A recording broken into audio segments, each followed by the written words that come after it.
Good morning. Are we sure? It's really very good to be here. Thank you very much indeed for having me. I'm sorry I've not been here the last couple of days. My schedule hasn't allowed it, but it's great to be here today. So, my name's Lloyd. I live and work in Leeds in the UK, in Northern City. In the United Kingdom. Just to be very clear, Brexit wasn't my idea. And I'm a practitioner. I am a family support practitioner, and I've been doing this work for 40 years. 41 years, in fact. So that's just to show off, really. But just to say, this is a wonderful, wonderful opportunity. And as we meet, and as we consider, and as we think, and as we debate how we do this best, I want us to really be clear that the thing that we need to be most mindful of is the children and their families. Now, most of you here, because it's a training school and you are all academics or and studying and doing PhDs and things like that, the research is really important, and I'm going to come back to that.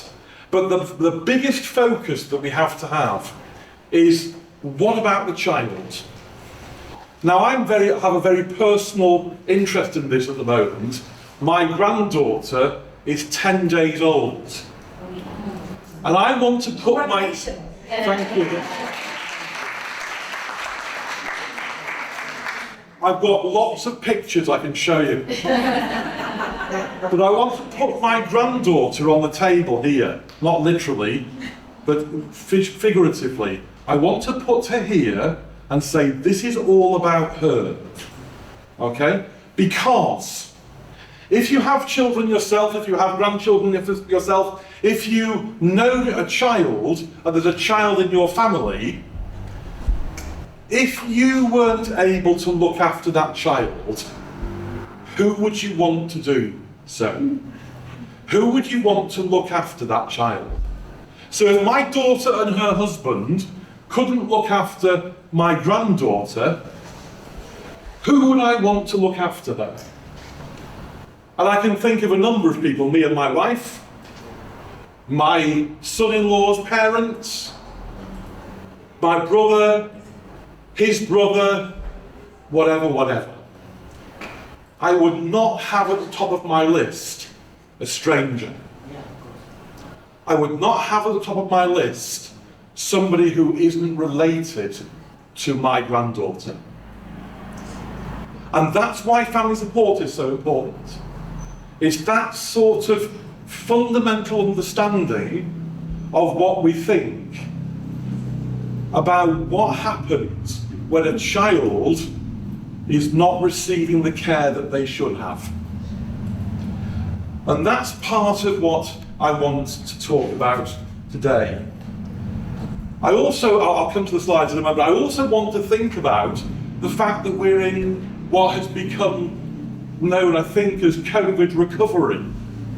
So we had this really very, very, very peculiar period of times when, for people like me, I've been knocking on families' doors for 40 years.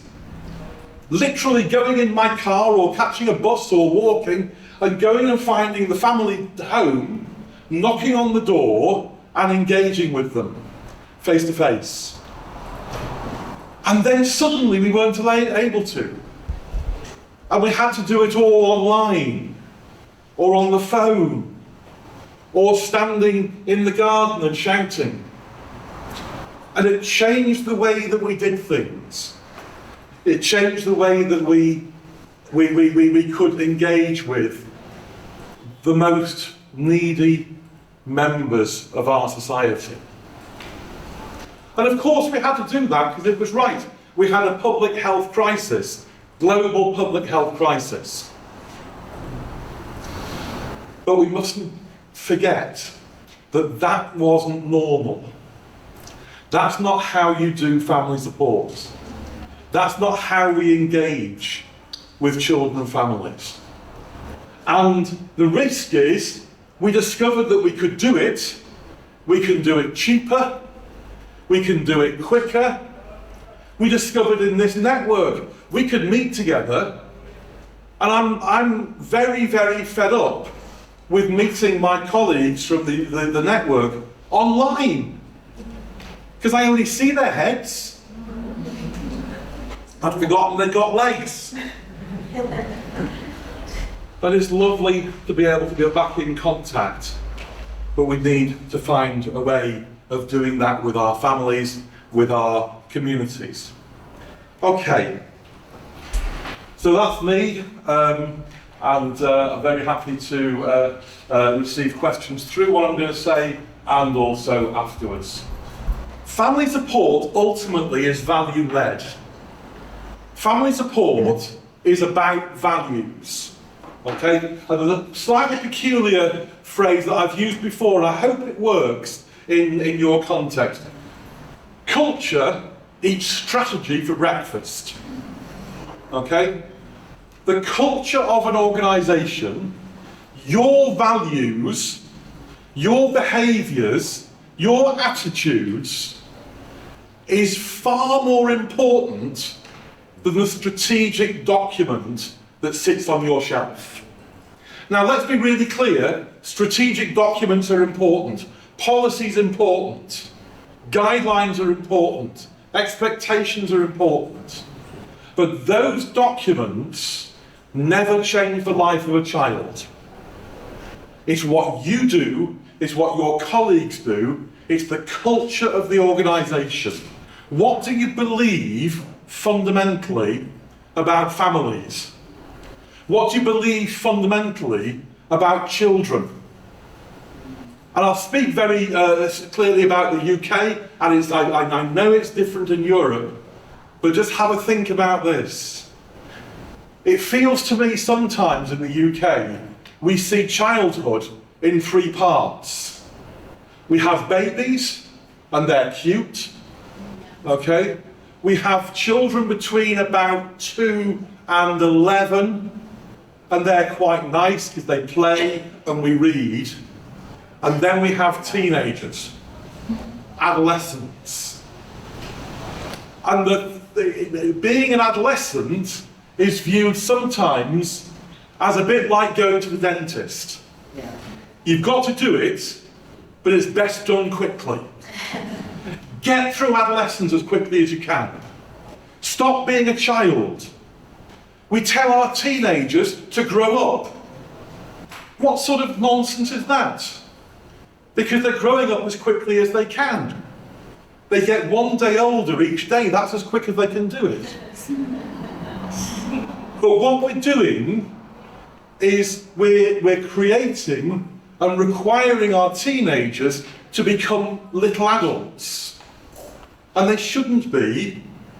And it's our role in family support, whether you're a researcher, practitioner, policymaker, to protect the concept of childhood at all its stages. The United Nations Commission on the Rights of the Child is very clear. 18 is when you stop being a child. Until then, you're a child. Now don't tell a 17-year-old they're a child, they won't be pleased. But the law and the policy and the practice and our research needs to recognise that. Your culture in the organisation is your strategy for breakfast. It's all about relationships. I'm a social worker. I'm a social worker by background and proud to be a social worker. I've always also worked in the academy, so I'm all sorts of things. But if you want to know who I am, I'm a social worker. And social work, family support work, working with children, working with their families is relational practice based. We have to think about this in terms of relationships. And because of that, my challenge to you, or one of my challenges to do today, is when you are starting a new research project, or in the middle of your research project, or wherever you are, How will that work make a difference to children and their families? How will your work make a difference to children and their families? We can come back to that. Values have got to be central to our work. Anybody want to argue with me yet? Okay, please do interrupt me. Two quotes. I have these above my desk. I've had these above my desk for many years. The first one is from an open letter to the United Nations at the Millennium by Nelson Mandela and Graça Machel, his wife. We cannot waste our precious children. Not another one. Not another day. It's well past time for us to act on their behalf.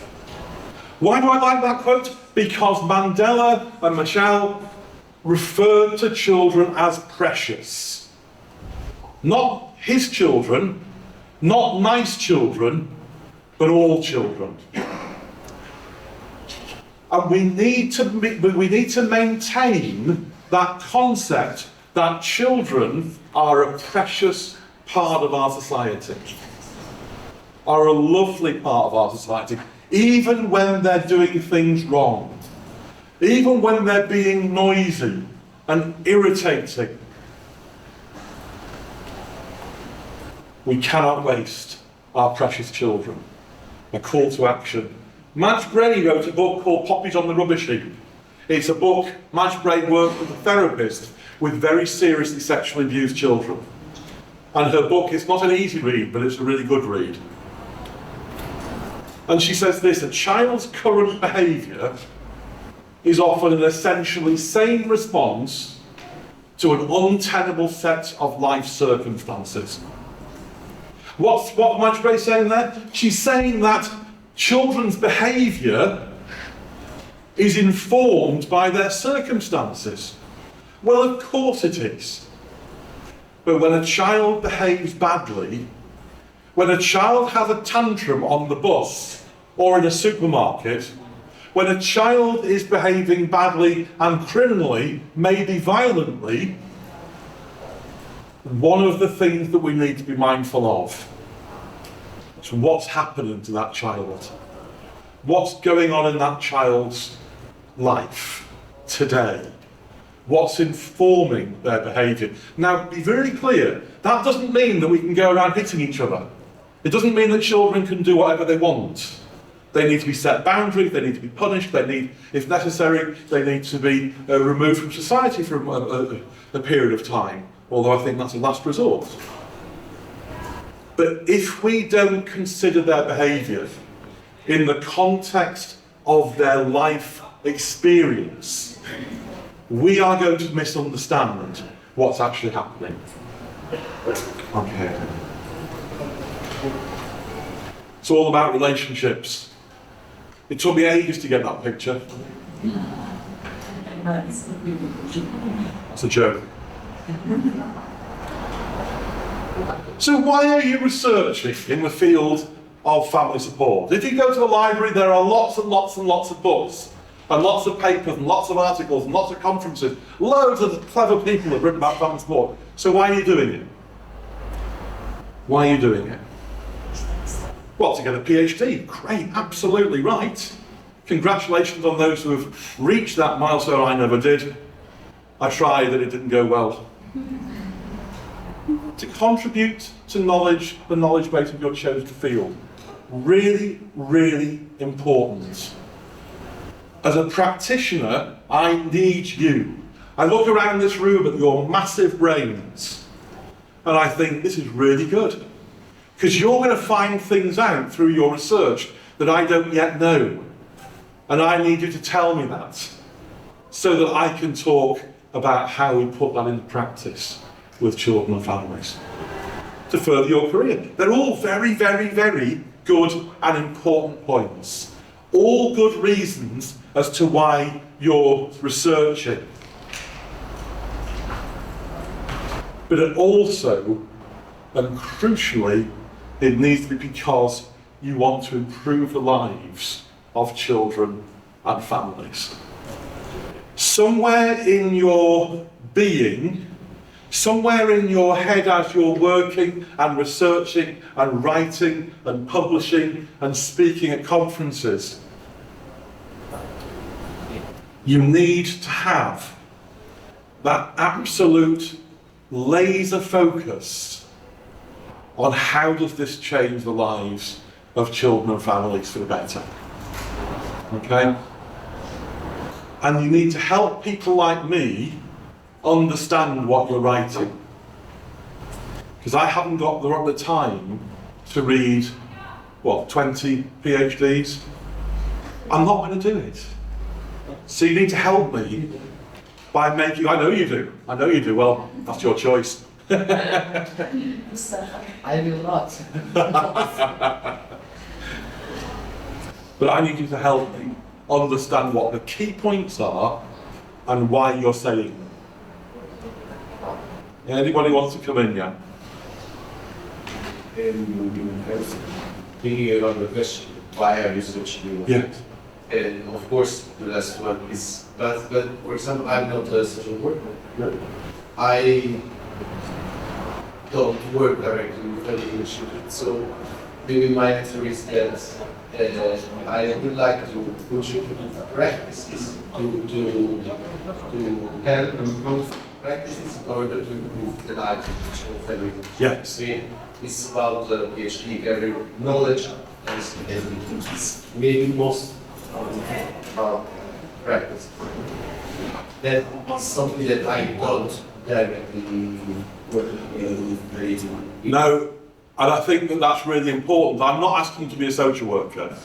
What I'm saying, and I think it's really important, is when you've written something, when you've discovered something, when you found something from your research findings, does that sit on a piece of paper, or do you tell people about it? Yeah? Do you tell the practitioner about it? I think that's, and it's a very fair point that you're not a social worker. That's fine. Anybody else? Okay. And this is just a continuation of that. You need, if you're researching, you need high-level research skills, you need high-level analytical skills, you need to be able to write to a really good standard. All of those things are true. You also need to engage with children and families in your research. And we heard a bit of this earlier from a lot of that we need to get good at hearing the voice of children and families. We need to be able to understand what is becoming known, certainly in the UK, as the voice of those with lived experience. Okay? People who have experienced the system, the welfare system. People who have lived and are living on welfare benefits, state funding. People who have maybe had to work with a social worker because something's gone wrong.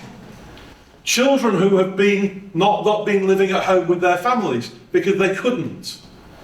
Those experiences that they have is absolutely vital that we hear what it's like for them. We need to hear their voice. We need to engage with them, and we need to listen really hard, including hear things which are hard to hear.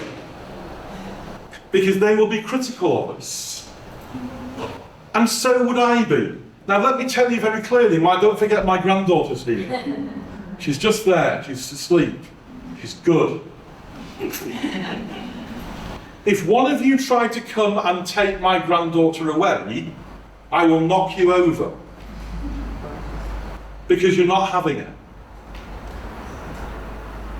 Unless for some reason you can prove that I am dangerous to her. And I'm not. But too often we get involved, the state gets involved, because we have concerns, and it's right to get involved if we have concerns. But we do it in a way which doesn't allow the family the opportunity to speak into it. doesn't allow the child, if they're old enough, to speak into it. The child's current behaviour is often an essentially same response to an untenable set of life circumstances. What's happening with that child? Who's going to sit down and ask them? Now, that's my job as a practitioner. It's lots of other people's jobs. But if you're researching in this field, you need to be able to be engaged with those children, those families. Because they've got a story to tell, and sometimes a story is something that we both need to hear, but we also will struggle with hearing because it's not always a happy story. This is a really, really important slide. It's a diagram from the foundation. From this room. From this room. It was. Yes. It was. Yeah. Many years ago. Yeah, many years ago, we developed this slide. They used to be called a triangle, but we got all sophisticated and made it into a Venn diagram. But there are 3 points on the triangle, 3 circled on the Venn diagram. Policy, practice, research. And in this room, policy, practice, research are represented. Heavily towards research, but you've got policy people, you've got practice people in here. Why is this important? This is important because this is in the foundation document of this organisation. And I'm really proud that it is, because it matters very much. It matters very much. Why? If you have research and policy, but no practice, so you've got lots and lots of people doing research, and the policy makers think, oh, that research is good, let's write a document about it, but no one's doing it, children don't benefit. It just sits on a shelf. If you have research and practice, but no policy, small numbers of children and families will benefit.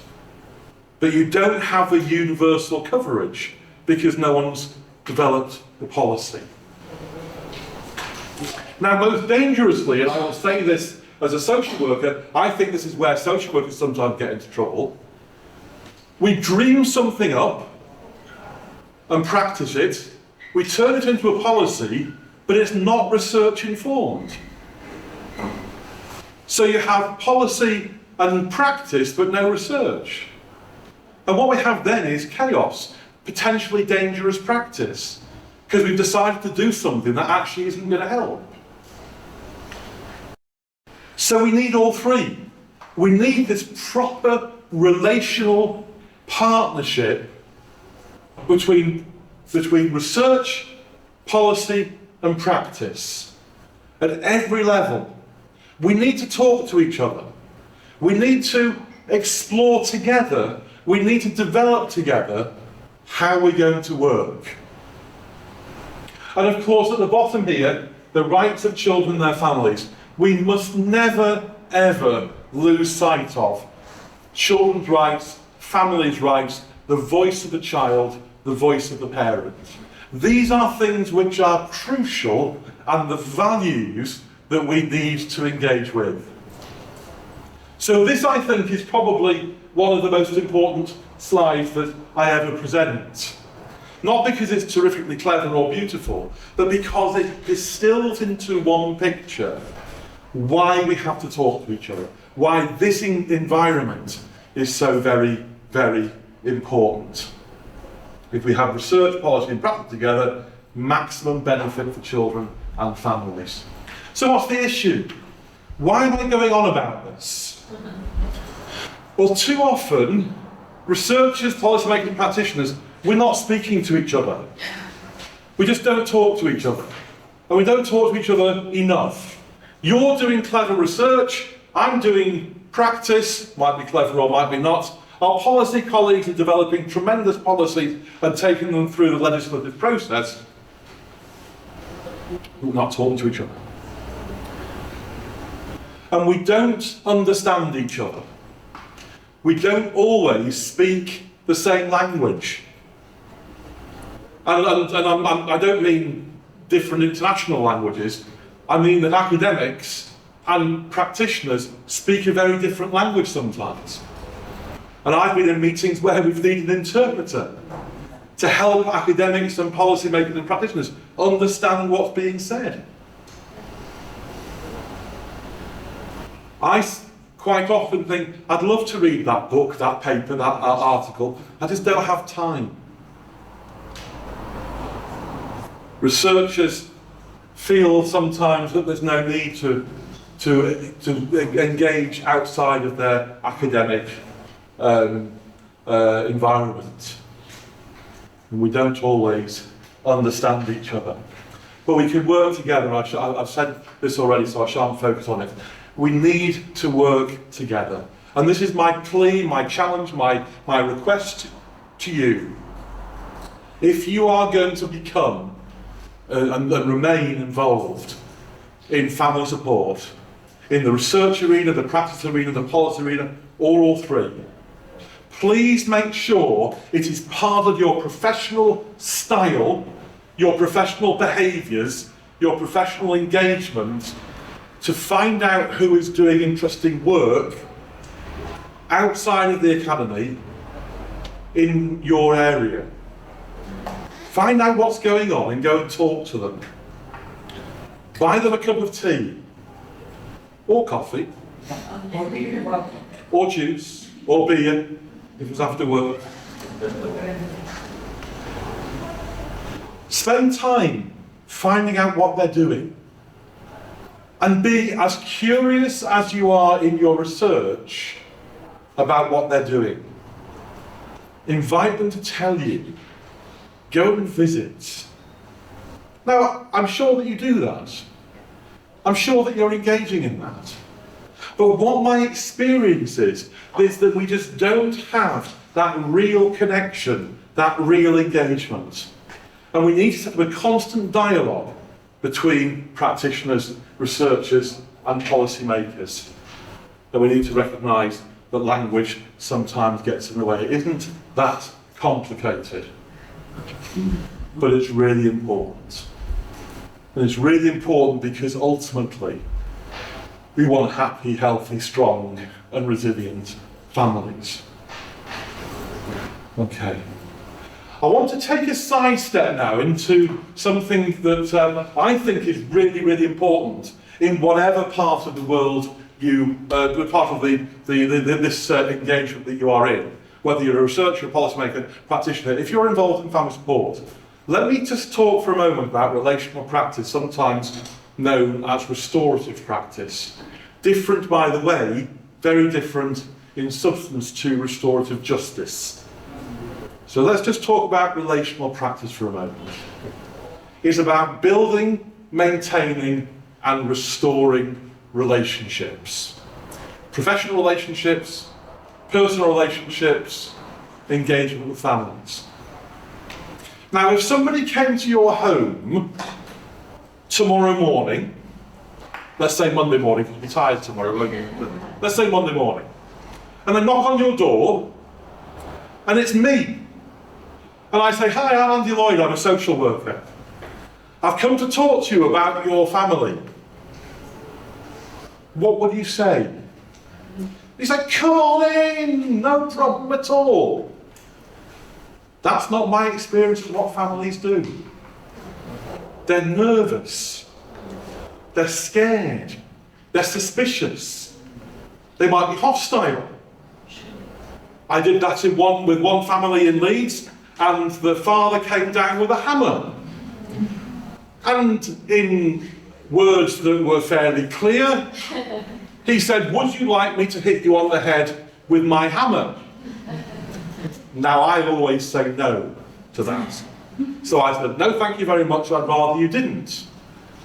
And then he said, again, in words that were very clear and a bit misunderstandable, please go away. Given this man was having a hammer and offering to hit me on the head with the hammer, I did as he asked, and I went away.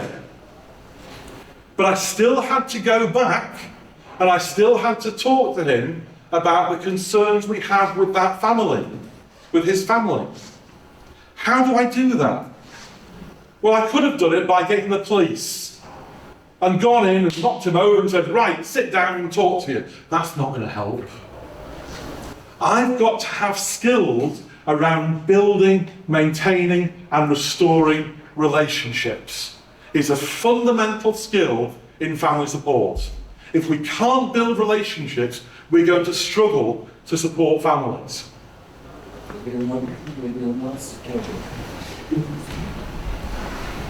This isn't a model or a tool. It's a behaviour. It's a way of being. It's something that we do because it's the right thing to do.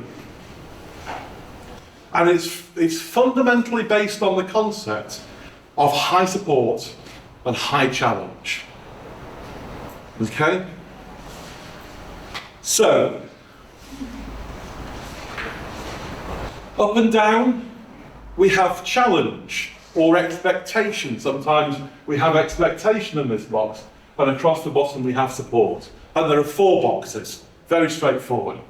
If you look at the top left-hand side, we have the 2 box. And we talk about this as doing to people, doing things to families. Okay? Very high expectation, very low support. And so we go to a family and we say, be a better parent. And they say, how? You should know. And yes, exactly. And then we say, yeah, you should know, go and do it. And we walk out and we write up our little note saying, visited the family, told them to be a better parent. Tick, very good. And the parents are there, I don't know how to do that. So they'll do anything that they can think of. But it won't always be the right thing. And it won't improve the quality of life for those children and for that family. It works, by the way, for us as colleagues. Go and do some research on this. How? Just go and do some research. Where? Just go and do it. When? Do it. I don't understand. So I'll do something, but I'll make a mess of it. So we can't live in a high challenge or high expectation, low support environment when we're working with families. Now the alternative is the bottom right-hand corner, the 4 box. We go to a family and they say, we're really struggling, Andy. Don't worry, I'll do it. Don't worry, I'll clean your house, do your shopping, do your washing, take the children to school, pick the children up from school, cook them tea. In fact, I'll move in. Everything will be fine. But they're not developing skills. The parents aren't developing skills. I'm just rescuing them. And social work and family support work and work in this field is not about rescuing people. We're not here to rescue people. We're here to work with them, to find new solutions. So the 4 box is really dangerous because it essentially de-skills the families, the parents who we're actually trying to skill up. So we don't want the 2, we don't want the 4. No challenge and no support we call the not box. There's no point going to work. So don't be in the not box. What about the with box? High support, high expectations, high support, sorry, and high challenge or high expectations. We will provide the support that you need. We'll put in some parenting classes. We'll help you think about things like about cooking, things about playing, things about routines. We'll come and do that. A typical family support programme. And we'll do that, and we'll happily do that. Now, our expectations are that you will take that and you will make a difference in your family's life. High support, high challenge. Okay? If we can get that balance right, if we can think about that in those terms, what we're doing here is we're skilling up families to become better parents. Because that's the whole point of family support. It's in the name. Support for families. Does that make sense? Yeah? Yeah. I'll stop at the end and you can talk to me if you wish. We need to be respectful of the expertise of parents and carers and their children. Parents are the experts on their children. They know more than anybody else about their children. Doesn't mean they're doing it brilliantly, but they know. They know. Think of a child, a 5-year-old that you know, or you have known. What's their favourite toy? What's their favourite television programme? What do they like to do before they go to bed? How do they wake up in the morning? What do they like for breakfast? Who's their favourite friend? All of those questions, if you know that child, you can answer. Because you're the expert on that child. And all of those things matter. We need to hear the voice, and I've talked about that. But not just hear the voice, we need to give that voice real influence. And that's hard. That's complex. And as an invitation to researchers and policymakers in the room, have a think about researching that. How do we get right the idea of giving children and families a voice, but letting that voice have influence? It's very easy to hear the voice, but what do we do with it then? So my job in Leeds City Council, I was interviewed for it about 14 years ago, and part of the interview panel was a group of young people. And they interviewed me for half an hour. And it was a really good interview, because they asked questions that no one else would dare ask. Because they did. And we had an interesting interview, and at the end of it, they scored me, like you would in an normal interview. And that score counted for 30% of the overall decision in terms of that employment process. And then they rang me up and they offered me the job, not the children, the people who employed me. And I said, could I have some feedback from the children panel? And they said some nice things, but the best thing they said was, he'd make a nice Father Christmas. Wonderful. The 90-10 rule. The 90-10 rule in working with. Professor David Thorpe, professor in the UK, has done a lot of research about contacts into social services departments. So the phone rings, I'm concerned about this child, the school rings, whatever, they all come in. In Leeds, that came to about 33,000 phone calls a year, something like that. 10% of those phone calls were about the really nasty stuff. The broken bones, the sexual abuse, the chronic neglect. 10%.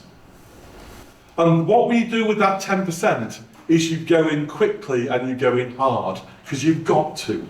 There's a child at risk of significant harm, immediate risk of significant harm. So we have to go in and we have to act very quickly. But that means that 90% of all the work that comes into social services department is not the critical stuff, it's not the dangerous stuff. It's children living in circumstances where their parents are struggling in conditions of adversity. And we had some of those conditions of adversity on the slides earlier. Substance misuse, domestic abuse, debt and poverty. Debt and poverty is a huge thing at the moment. Just lack of basic skills in parenting. Now, it would be morally wrong and economically impossible to take all of those children away from their families. And that's what family support is. The whole point of that is to keep as many of those 90% in their families or in their family networks. And we need to do everything that we possibly can. Family group conferencing, I haven't got time to go into family group conferencing. Such an important piece of practice, where you say to the family, what are your solutions to this difficulty? I worked with a family and the mother was really struggling with her mental health, but she hadn't really told her family. It was a bit of a secret. And in the family group conference, the mum said, look, I'm really struggling. And then friends and family wrapped round and said, well, we'll pick the children up and take them swimming. We'll feed them on a Thursday. We'll do something every other weekend. And all of a sudden, the pressure on that family lifted. Not because I'd done anything clever, but because the family had wrapped round this situation and done something, made a difference. So we mustn't lose sight of the fact that the very, very, very big majority of work that we are involved with isn't about the really nasty stuff. It's about the stuff where with care, with skill, with consideration, we can make a difference and we can improve those children's lives. So what's the solution? We need to take seriously policy practice, research diagrams paradigm. We need to see ourselves as a value-led profession. Please see yourself from today, if you don't already do it, as a value-led practitioner. Whatever you do, we need to work with parents and children. When you publish your work, you're publishing it for two audiences, to the academic audience and to policymakers and practitioners. And we're different. And we need you to help us with that. Consider making a brief, easy to read digest of your research that people like me can read, but also parents can read. And they can understand. Okay? I really understand that's a huge challenge. I really do. But if you can do it, it will make a massive difference. Okay, thank you very much indeed. We've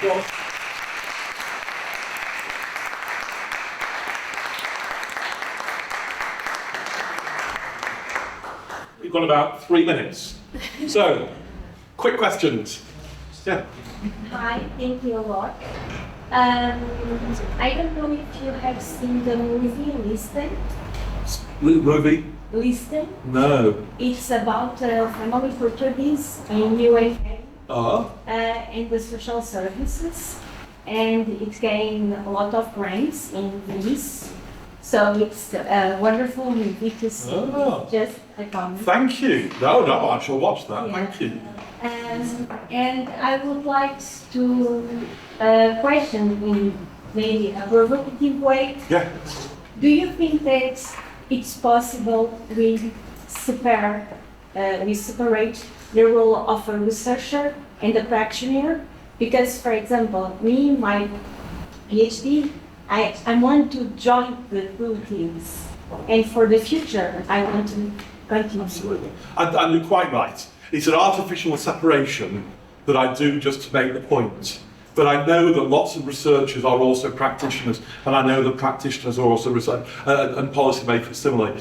It's really, yes, absolutely. I suppose the wider point is, let's not lose sight of the fact that there are three parts of the triangle, and let's make sure that we all talk to each other. Yeah. Thank you. No, thank you. Okay. Thank you, Andy, for your inspiring presentation. I always feel inspired and motivated, and also learning new things. So, really important having you here and doing this. Thank you for that. Thank you. As you were talking about the skills, and I love that you referred to the skills of the practitioners, that is the topic of the training school, but also the researchers' skills. So I love that part, that touch. I start thinking about, in terms of getting families and children, as you say, that those are not our best skills. So I don't know, maybe if you can give us some tips Like, so when we are designing, I always feel challenged in a positive way. I think, now when I hear you, what can we do? So this is not as you say on the paper. So how can we do that this is transferred, and not only to society, for sure, for the policymakers and for practitioners, but what this means for families. So I know it's a difficult question, but it's more difficult even for us. So I don't know if you can share some reflections around that. Yeah, I think that what I would say is make friends with people who are doing the work. So within a kilometre circle of this room, somewhere there will be a group of parents meeting with a family support worker or something like that. Because there always is, they're all over the place. It might be something very simple, like a new mums group, or a parenting group. Go along and watch what's happening. But don't watch what's happening from outside the group, like making notes, by the way. Sit in the group and be part of it. And just engage with these families, because they're no different from you and I. This is one of the things that I think is very important in social work, and I have to say it a lot to colleagues. The people we work with aren't different from me. They're the same people, it's just that they've got some struggles. So I would say the skills that we have to develop is going to make building relationships with the professionals who are doing it, and then be part of that group, be part of that engagement. Because we can't just go and grab a mum walking past with a child on the street and say, talk to us! Because that will be very scary and it's probably inappropriate. We've got to get into a place where we work together and we have the relationships together, where we can just engage with each other's worlds. Because for most practitioners, coming into a university is really scary. I once took a group of about 12 very skilled managers in family support in Leeds into the University of Leeds Central Library, which is enormous and very impressive. And one of these people turned around and walked out. And I went to find her and I said, are you okay? She said, no. That really scared me. What do you mean it scared you? Why did the library scare you? She was terrified because she couldn't place it within her experience. It was bewildering and overwhelming. We don't live in the same world, so we need to help each other do the bits of the job that we can do that they can't do. That's not a very good answer to your question, but I think essentially make friends with each other. But I think, and it's interesting that you are talking about that scary, because probably it's the opposite for us. Yes. When you have to talk with a policy manager or policy officer or practitioner, and you have to go to a service, and you think, how can I talk about family with these people that has been working with families for the last 30 years or 40 years or whatever, but recognizing that we are out of our zone of comfort. I think that's relevant. So thank you for pointing out, because that doesn't mean that it's wrong. No. It's what it is. Yes. It cannot be different way. Yeah. But what I would suggest, I mean, as a very simple first step, is if you're researching into family support, do a very quick desk research on where the family support organisations are in your area, and invite them to lunch. Yes. Or coffee. Lunch is important. Yeah, well, lunch is great. Yeah. And policy, Social workers will always come to lunch. Yes, okay. Yeah. Please. Yeah, just an easy question. Oh, good. So first, thank you very much for the intervention. I really appreciated that. I want to know the name of your granddaughter, because something you can take care of them. Well, there's a nice story about that. My son-in-law is Albanian, and so she is called Zembra. And Zembra means Sweetheart. It means heart or sweetheart. Yeah, it's heart per se, but also sweetheart in a nice way. So it's a beautiful name. It's very unique. And my granddaughter is the most beautiful, most intelligent, most brilliant person. And she's going to grow up. She's already playing the piano. It's quite extraordinary. What about violin? And the violin at the same time, yes. Yeah. And the flute. Yeah, she's very good. We know her already. Thank you. She's Okay. somebody else? Oh, I have one question. Yeah. What is the end of the story with the man with the axe? Yes, yes. Sorry, but I was expecting the end of the story. oh, okay. We made friends. We made friends, but it took some time. It took some time because he had had a very bad experience in his childhood with a social worker. Yeah. And so, yeah, we made friends. And it took some time, and it took some hard work. And I asked him not to hit me with a hammer very much, and he agreed not to. And we did some good work, and his children were safe. Yes.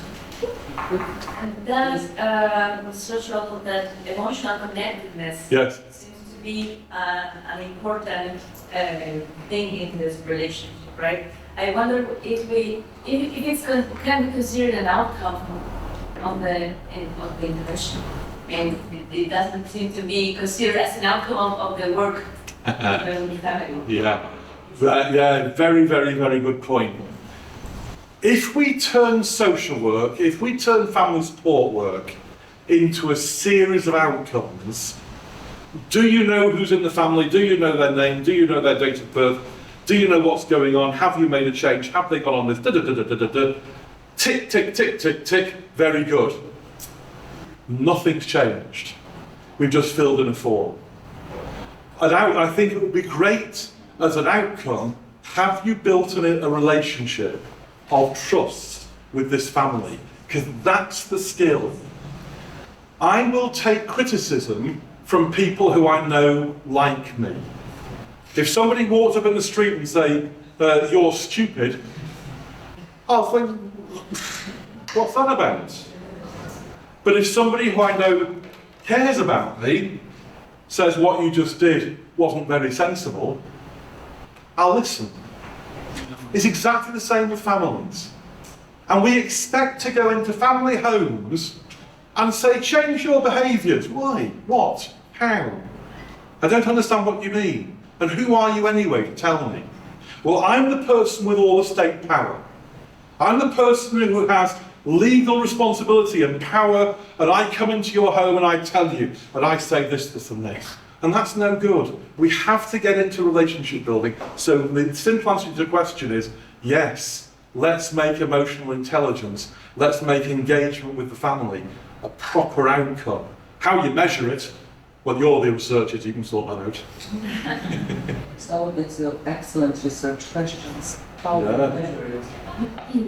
How can you measure it? I did a presentation later at Critical Best Practice and research regarding perseverance. It was a huge, important insight. Yes. It's not you don't know, but at the time, practitioners consider the best practice. With those I work with in these studies, the best practice, the best participatory practice was considered the one that create this kind of social intimacy of the but it's not considering the evaluation of the job. I referred yesterday to Italy and another school in the don't remember. They have SOAPIF, is the System for Evaluation of Family Therapeutic Alliance, I think is the name. But even say therapeutic, I say professional alliance, and they use with nurses, social workers, so it's not clinical psychology. And I referred yesterday, they have observation measures, they have self-reported measures, family reported measures. So I don't know, I'm not psychotherapeutic myself, and professional alliance is not my area of expertise, but we are using, and probably there are other frameworks, but it's a very important one. And in research has been proved is the most relevant rate of the thing of effectiveness in family support programs. So, I mean, it's under research. So can we measure is my comment, and I'm giving you this framework because they don't know. Yes, they did. So that's why it's also very important to hear the voice from children, from parents, from families, because they have to tell us a lot about that. From some of our previous research, we also get that experience. For example, we talked with the mother and then we asked her about her relationship social worker, she said, oh, okay, I am aware and I'm sure that she will do the best for my child even if I hurt him. And that's something that's really powerful message. The best question you could ask anybody, but certainly families, tell me your story. Yeah. Just tell me your story. How was it about you? Yeah. Come on. Yeah. Yeah, that's it. Thank you. Thank you.